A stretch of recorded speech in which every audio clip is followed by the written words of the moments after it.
Welcome again on Igbo History TV. Please help us by subscribing to this channel if you have not subscribed. Today we are going to talk about the history and the origin of Arondizuogu.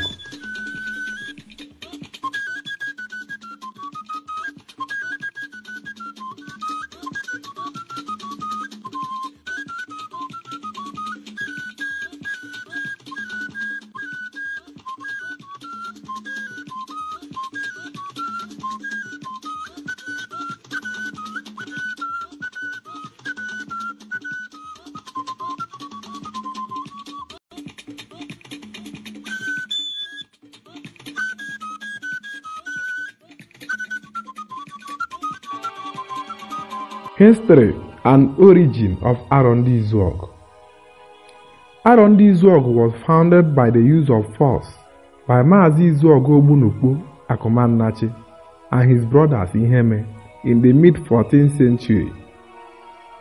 Izuogu was a charismatic slave merchant who came from Arochukwu to Oka in search of slaves. He was usually harbored by a friend from Oma, then Izuogu, where he slept when going in search of slaves, and with his goods, that is slaves. Some of the slaves of Izuogu maintained the name even after they were freed from captivity. Izuogu has 3 children and 3 brothers. The children were Ndi Uche, whose mother was from Isiekenesie, Awa Ndi Awa and Amazu Ndi Amazu, while the brothers were Imoko, Ndi Imoko, Njoko, Ndi Njoko, and Akeme, Ndi Akeme. Others are aborigines, such as Ogbonyoma, Amanku, Ekuru. Iheme himself was his chief servant, and he came from Isiakwu Nise in Oka. Iheme and his master Izuogu used all the weapons at their disposal, including the slaves, juju, guns and other equipments for securing slaves which they sold to the European slave merchants. Arondizuogu people refer to themselves as Izuogu na Iheme. Early in the 19th century, Izuogu was an immigrant from Isiakwu Nise to Arondizuogu. As a great slave warrior, he expanded Arondizuogu's boundaries. He later changed his name to Izuogu, an Aro equivalent of his former name.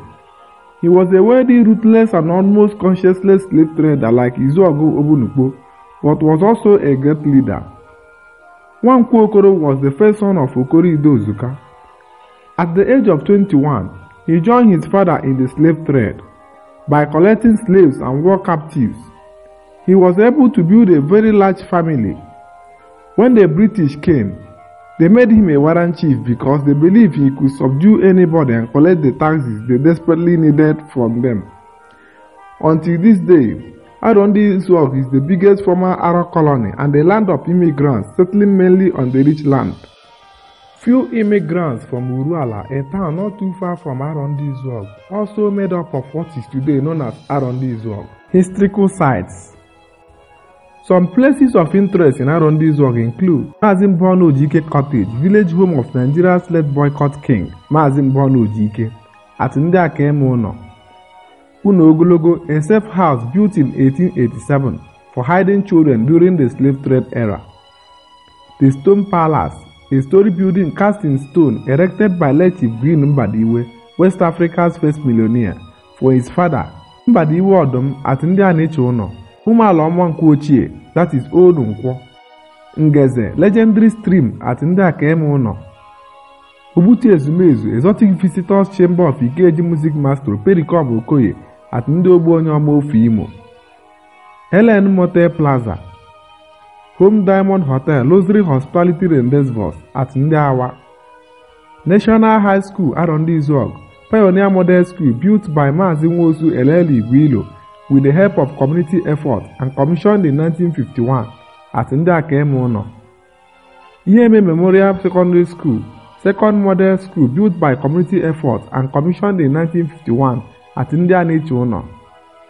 Palace of the People, legendary country home of grandiloquent Nigerian politician Dr. K.O. Mbadiwe at Ndi Aneche Uno, commissioned by late Prime Minister Alhaji Tafawa Balewa in 1965.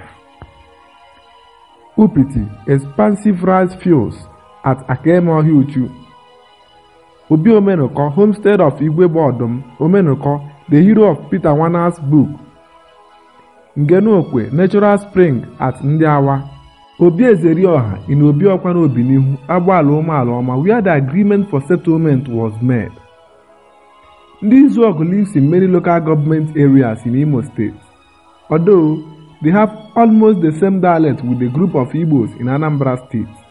Apart from Ndi Uche, descendants of the first son of Izuogu, that still retain a slightly different language as they live at the border to protect other members of the clan. Their language is slightly affected by their neighbors. It is remarkable that Arondizuogu is the only community that inhabits 3 local government areas apart from Mbise. The local government they inhabit include Okigwe, Idato North, and Onimo. Arondizuogu is made up of 20 villages. They are Ndi Uche, Ndi Imoko, Ndi Awa, Ndi Akwanta, Ndi Ejezie, Ndi Njoku, Ndi Uwono, Ndi Onuoha, Ndi Akeme, Ndi Anyake, Ndi Ogbonyoma, Ndi Amazu, Ndi Okonkwo, Ndi Adimoha, Ndi Amankwu, Ndị Eze, Ndị Ndibisi, Ndị Ucheagwu, Ndị Ekwulu, Ndị Aniche.